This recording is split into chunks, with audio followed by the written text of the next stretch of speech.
Inglaterra, 1º de dezembro de 1987. Microfone. As primeiras luzes do inverno quase não atravessavam a neblina que cobria as colinas de Ilkley Moor, uma região silenciosa no norte da Inglaterra onde o tempo parece caminhar devagar, como se obedecesse a uma lógica diferente da nossa. Naquela manhã, o solo ainda estava úmido da geada da noite anterior. Árvores finas se contorciam sob a brisa gelada, e o silêncio era cortado apenas pelo som abafado das próprias pegadas sobre a trilha. Era o tipo de dia em que qualquer som inesperado soaria como um alerta. Foi nesse cenário que um homem, identificado apenas como Philip Spencer, saiu para uma caminhada solitária. Oficialmente, o objetivo era visitar o sogro na vila vizinha de East Morton. Mas o que ele não sabia era que, ao sair de casa naquela manhã com sua câmera fotográfica e uma bússola, ele caminhava direto para o centro de um dos casos mais enigmáticos da ufologia britânica. Câmera com flash. Ele tiraria uma foto. Uma única imagem. E ela mudaria tudo.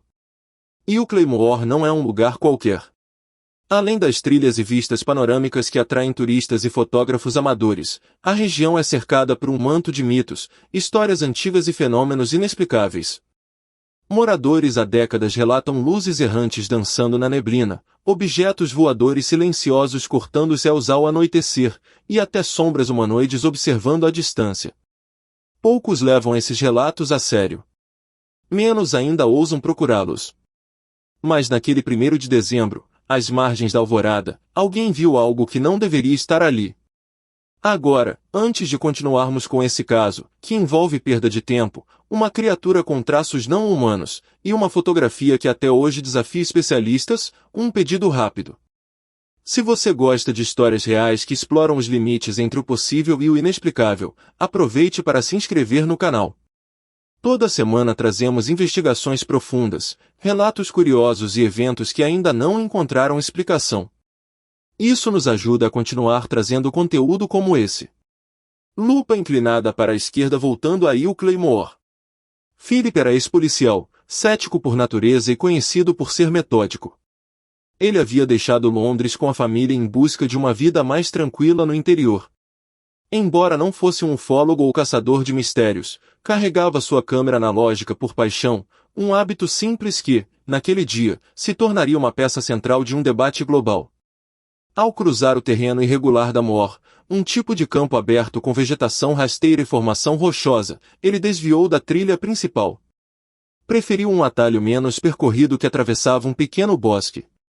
A visibilidade era baixa. A neblina parecia não apenas cobrir o caminho, mas absorver os sons e distorcer a percepção do tempo. Foi nesse instante, segundo o próprio relato, que tudo mudou. A sequência de eventos que se desenrolaria nos minutos seguintes envolvia um encontro que parecia impossível, uma fuga desesperada, e o que muitos chamariam de lapso temporal. E tudo isso começou com um simples som, um estalo súbito, como galhos quebrando sob pés que não deveriam estar ali. Mas, quem ou o que estava observando Philip naquela manhã? E o mais importante, o que exatamente foi capturado em sua única foto? É isso que você vai descobrir nas próximas partes. E confie em mim, a história só fica mais estranha. Ilkley Moor ainda dormia sob o peso da neblina. E o que parecia ser apenas uma manhã gelada logo se tornaria palco de um dos registros mais controversos da história dos avistamentos alienígenas na Inglaterra. Philip Spencer seguia seu percurso fora da trilha principal. O chão era escorregadio, as árvores, finas e espaçadas, deixavam entrar apenas um fiapo de luz. A neblina havia se intensificado, tornando tudo ao redor branco, silencioso e distorcido. Mas mesmo com a baixa visibilidade, Philip caminhava com confiança. Conhecia a área, carregava uma bússola e mantinha o foco, chegar à vila de East Morton. E foi então que algo curioso aconteceu. Num instante, ele percebeu que o ambiente estava mais claro, como se o dia tivesse amanhecido de uma hora para outra. Mas, ele não se lembrava de ter visto o sol surgir.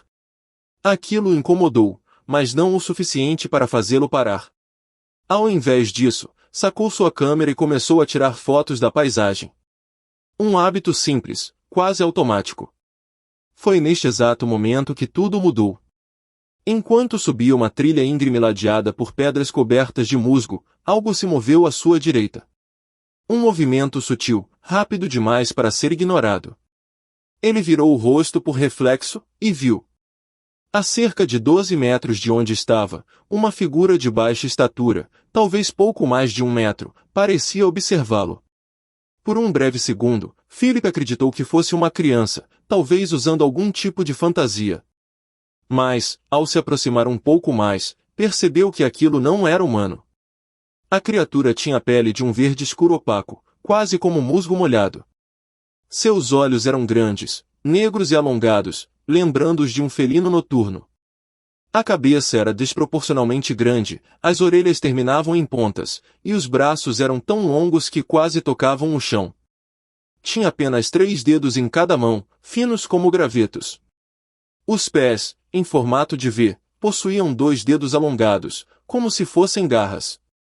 Philip ficou congelado, olhando diretamente para o ser, que também o encarava, imóvel. Um momento tenso e silencioso, como se o tempo tivesse parado. Instintivamente, ele gritou um ei. A criatura reagiu com um gesto, ergueu o braço, como quem avisa, não se aproxime. Philip reagiu rápido. Levou a câmera ao rosto e apertou o botão. O flash disparou. E esse único clarão foi o suficiente para fazer o ser se virar e fugir, desaparecendo em meio à névoa. Tomado pela adrenalina, Philip correu atrás da criatura. Mas, em segundos, ela já havia sumido. No entanto, antes que pudesse se recompor, algo ainda mais bizarro aconteceu. À distância, entre as árvores esbranquiçadas pela neblina, ele viu um objeto se elevar lentamente do solo. Um artefato circular, com estrutura arredondada na base e uma seção superior mais estreita, quase como um cogumelo metálico invertido. A superfície refletia levemente a luz, sem brilho intenso, e emitia um zumbido grave e constante. Não havia janelas, marcas ou emendas aparentes. E, em questão de segundos, o objeto disparou em linha reta, ascendendo em direção ao céu e sumindo de vista. Philip ficou paralisado. Respirava rápido, o coração acelerado. O que acabará de testemunhar não fazia sentido. Tudo havia acontecido rápido demais, mas ao mesmo tempo, ele sentia como se algo estivesse faltando. E estava. Ao verificar sua bússola para retomar o caminho, percebeu algo estranho, o norte apontava para o lado oposto. Ele conhecia bem aquela rota. Aquela bússola não estava funcionando corretamente. E, mais inquietante que isso, ao chegar na cidade mais próxima, percebeu que eram 10 horas da manhã. O trajeto que levaria pouco mais de 1 hora havia durado 3. 2 horas pareciam ter desaparecido. Um lapso inexplicável. Algo tinha acontecido ali. Mas o que, exatamente? Quando Philip Spencer chegou à cidade vizinha, sua mente ainda lutava para organizar os pensamentos. Algo dentro dele dizia que aquela manhã tinha sido diferente. Mas não apenas diferente, ela havia sido quebrada em partes que ele já não conseguia encaixar. Em suas mãos estava errada. O ponteiro girava devagar, apontando para o sul, quando ele tinha certeza de que deveria estar virado para o norte. A sensação era como se o próprio espaço tivesse mudado de posição. Mas o detalhe mais urgente estava guardado dentro de sua câmera. Sem perder tempo, Spencer procurou uma loja de revelação de filmes fotográficos. Naquela época, o processo ainda era feito com rolos de filme, químicos e tempo. Horas depois, ele finalmente teve as imagens em mãos. Entre registros comuns da paisagem enevoada, uma foto chamava atenção, embaçada, granulada e escura, mas com algo visível ao fundo, uma figura humanoide, de forma incomum, capturada no exato momento do encontro. Era o tipo de imagem que, por si só, não prova nada. Mas que também não podia ser ignorada. Desconfiado de que o que havia presenciado pudesse ter sido real, e ciente da delicadeza do assunto, Spencer escreveu uma carta para 2 nomes importantes da ufologia britânica, Peter Ogre e Jane Handles, diretora de investigações da Bufora, British UFO Research Association. No texto, ele descreveu os eventos com detalhes, usando o pseudônimo Philip Spencer para preservar sua identidade e sua profissão. Ogre ficou inicialmente cético. Porém, após investigar o histórico pessoal de Spencer e perceber que não havia qualquer intenção de ganho financeiro ou midiático, decidiu ir mais fundo. O ex-policial entregou a eles o negativo original da fotografia e autorizou que a imagem fosse submetida a testes. A única exigência: manter o anonimato. A primeira análise foi feita por um fotógrafo especialista em vida selvagem, que não conseguiu identificar nenhum animal conhecido que correspondesse àquela silhueta. A imagem foi então enviada para o laboratório da Kodak, em Emel-Enstad, que analisou o negativo em busca de alterações, cortes ou sobreposições. O laudo foi claro: não havia manipulação digital ou interferência física no filme. Ou seja, a imagem era verdadeira, no sentido de que havia sido capturada da maneira que o negativo indicava. Mas, o que ela mostrava? Para avançar, o material foi encaminhado aos Estados Unidos, onde o especialista óptico da Marinha, Dr. Bruce Maccabe, aplicou técnicas de realce digital e avaliação de densidade óptica. Sua conclusão foi menos animadora: a fotografia era extremamente granulada. A máquina usada por Spencer provavelmente tinha um obturador lento e, somada à baixa luz e à movimentação do alvo, o resultado foi uma imagem tremida e com um baixo contraste. Não era possível, com a tecnologia da época, extrair mais detalhes. Contudo, uma dúvida persistia: como explicar o mau funcionamento da bússola? O dispositivo foi submetido a testes por uma universidade local. Os resultados mostraram que não havia presença de radiação, mas a polaridade da agulha estava invertida, algo que normalmente só ocorre quando o objeto é exposto a um forte campo magnético. Ainda hoje, esse detalhe permanece como um dos aspectos mais intrigantes do caso. Somado à perda de 2 horas, a sequência de eventos começou a chamar a atenção da comunidade ufológica. Afinal, em diversos relatos de abdução ao redor do mundo, lapsos temporais, interferência eletromagnética e sinais físicos em equipamentos são padrões recorrentes. E, no caso de Spencer, todos esses elementos estavam presentes. O que restava agora era investigar o que poderia ter acontecido durante esse período de tempo perdido e, talvez, encontrar respostas nas profundezas da própria mente. Mas o que ele lembraria poderia ser ainda mais perturbador que o que havia visto. Após o choque inicial, a fotografia borrada e a bússola desorientada, Philip Spencer passou semanas tentando ignorar a sensação de que algo estava errado. Mas havia lacunas. O tempo perdido. A imagem na câmera. O zumbido metálico da nave. Tudo isso latejava dentro dele como uma pergunta sem forma. Por mais que tentasse seguir sua rotina, um desconforto persistente o assombrava. E, com o passar dos dias, começaram os sonhos recorrentes. Fragmentos de lembranças surgiam em flashes desconexos, uma luz forte sobre o rosto, instrumentos tocando sua pele, uma sala circular sem janelas, vozes que não saíam de bocas. Esses sonhos não pareciam aleatórios.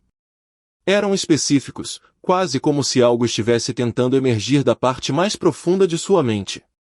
Foi nesse ponto que, incentivado por Peter Ogre, o investigador que assumirá seu caso, Spencer aceitou uma proposta delicada: submeter-se à hipnose regressiva. A técnica, embora controversa, é usada em contextos terapêuticos e investigações de experiências traumáticas para tentar acessar memórias que o consciente bloqueou. A sessão foi realizada em março de 1988, alguns meses após o ocorrido, e conduzida por Jim Simpson, um hipnólogo experiente que já havia trabalhado com casos de abdução e trauma pós-choque. Logo nos primeiros minutos sob transe, Philip demonstrou inquietação. Sua respiração se acelerou, os dedos se contraíram. Quando finalmente começou a falar, sua voz tinha outro ritmo. O que ele descreveu em seguida jamais havia sido dito antes, nem mesmo em conversas privadas. Segundo seu relato hipnótico, após o flash da câmera, seu corpo foi subitamente imobilizado. Não conseguia mover os braços, nem as pernas. A criatura que ele havia fotografado se aproximou sem pressa, como se soubesse exatamente o que fazer. E então, sem tocá-lo diretamente, Philip começou a flutuar no ar, em posição horizontal, como se estivesse sendo carregado por um campo invisível. Ele descreveu a sensação como estranha, mas não dolorosa. Era como ser puxado pela própria consciência. Em seguida, ele acordou já no interior de um espaço que parecia circular e iluminado por dentro, sem lâmpadas ou fontes visíveis. Lá dentro, pelo menos 3 seres semelhantes ao que ele havia visto na trilha o cercavam, mas agora pareciam menos ameaçadores. Comunicavam-se com ele não por palavras, mas por pensamentos, e transmitiam calma. Philip relatou que foi examinado com instrumentos metálicos, inclusive tendo sensores inseridos nas narinas e na garganta, enquanto permanecia imóvel, mas consciente. Após esse procedimento, foi levado a outro compartimento onde, segundo ele, assistiu a uma espécie de projeção holográfica. Nessa projeção, viu imagens do que descreveu como um futuro distorcido da Terra, grandes cidades submersas, florestas destruídas, crianças famintas e uma sequência de explosões que consumiam o horizonte. Era um cenário de colapso ambiental e social. Mas o mais perturbador ainda estava por vir. Ele relatou que foi mostrado um segundo filme, mas recusou-se a descrever o conteúdo. Nem sob hipnose, nem em conversas posteriores. Alegou que os seres que o acompanharam naquela experiência não desejavam que a humanidade soubesse do que ele viu, e, de alguma forma, ele compreendia esse silêncio como necessário. Mesmo pressionado por investigadores, Philip manteve essa parte do relato em segredo até o fim. Ao final da sessão, voltou ao estado consciente em lágrimas, abalado. Para ele, aquele segundo filme era mais do que um aviso, era uma escolha entre o que mostrar e o que esconder, como se uma parte dele tivesse sido programada para preservar certas informações. E talvez, nesse ponto, o caso de Will Claymore tenha deixado de ser apenas uma história de abdução, para se tornar um possível contato com uma inteligência que age por razões que ainda não entendemos. Mas como saber se o que foi descrito sob hipnose é real? E se for apenas um sonho induzido?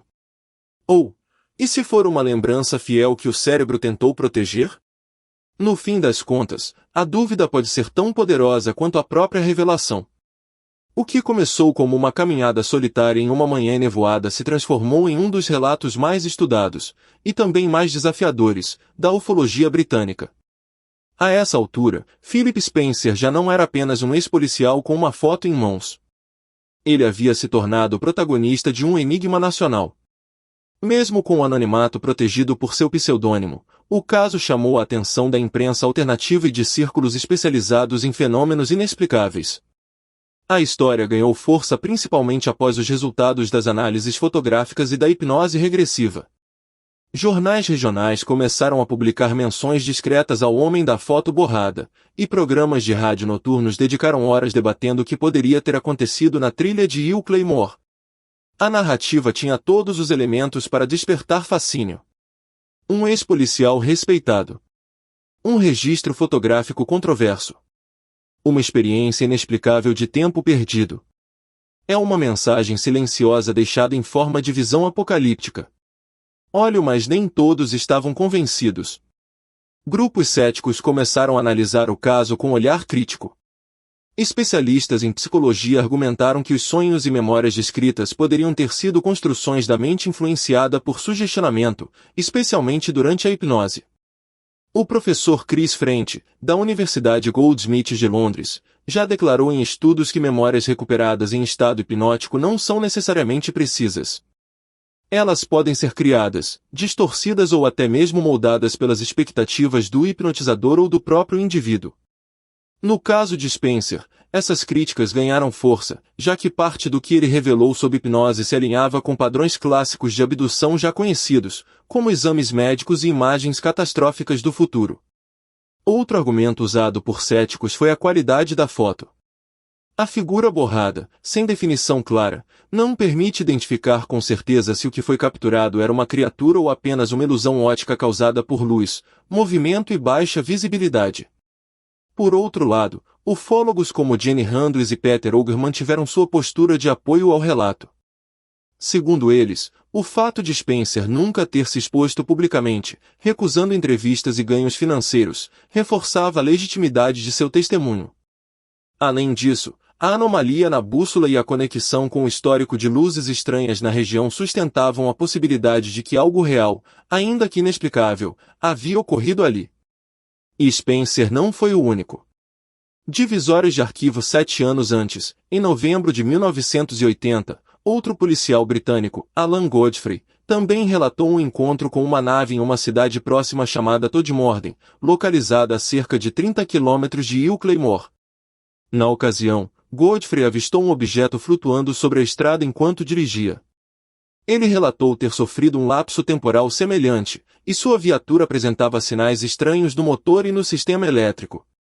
O caso de Godfrey, que também envolveu hipnose e imagens mentais enigmáticas, se tornou referência internacional, e é considerado por muitos como o primo do relato de Spencer.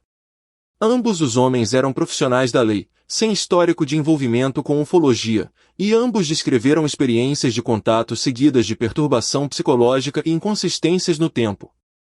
Além disso, entre 2014 e 2024, a polícia da região de Yorkshire recebeu ao menos 68 denúncias formais relacionadas a objetos voadores não identificados, luzes pulsantes ou figuras humanoides observadas em áreas rurais. Embora a maioria desses casos não tenha sido investigado oficialmente, o padrão é claro: a área continua ativa. Antena de satélite. O fato de Ilkley-Moor estar próxima à base da RAF Menvite Hill, uma instalação militar com histórico de vigilância eletrônica, levanta outra possibilidade: seriam essas aparições testes tecnológicos secretos? Mas essa teoria também não explica a bússola invertida. Nem os sonhos. Nem a expressão de vazio no rosto de Spencer, anos depois, quando perguntado sobre o segundo filme. No fim, o que mais inquieta não é a falta de provas, mas a presença constante de dúvidas. O caso permanece sem solução oficial, alimentando debates acalorados entre descrentes e entusiastas.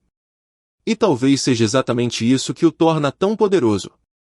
Mais de 3 décadas se passaram desde aquele dia nevoado em Ilkley-Moor.